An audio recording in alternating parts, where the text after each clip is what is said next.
Kantarladı sizin bilgilerinizi. Sizin için çok kağıt yazdı. Konstantin Konstantinovich Vasilyov.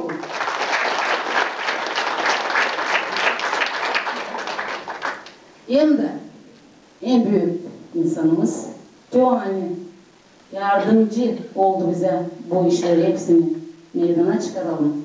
Hem de bilirsiniz mi? İsterim söylemeye şimdi bir burada.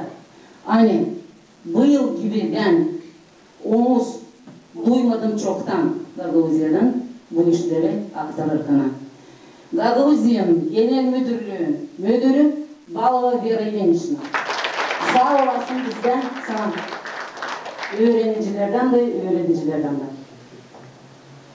Şimdi isterim söz vereyim Mikhail Makarovich Formozov'a bizim için 2-3 güzel söz söylesin.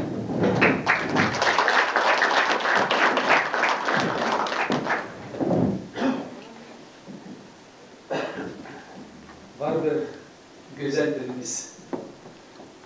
Hem de öyle güzel. Hani biz kimse kendimiz de anlayamayız nasıl o güzel.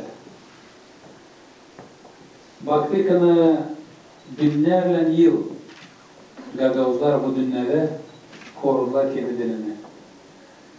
Ne uzun yollarla geçtiler bu yaşamakta. Gelince bu yerlere, bu topraklara, yerleşince bu yerlerde bir uzun ve büyük historia geçirdiler.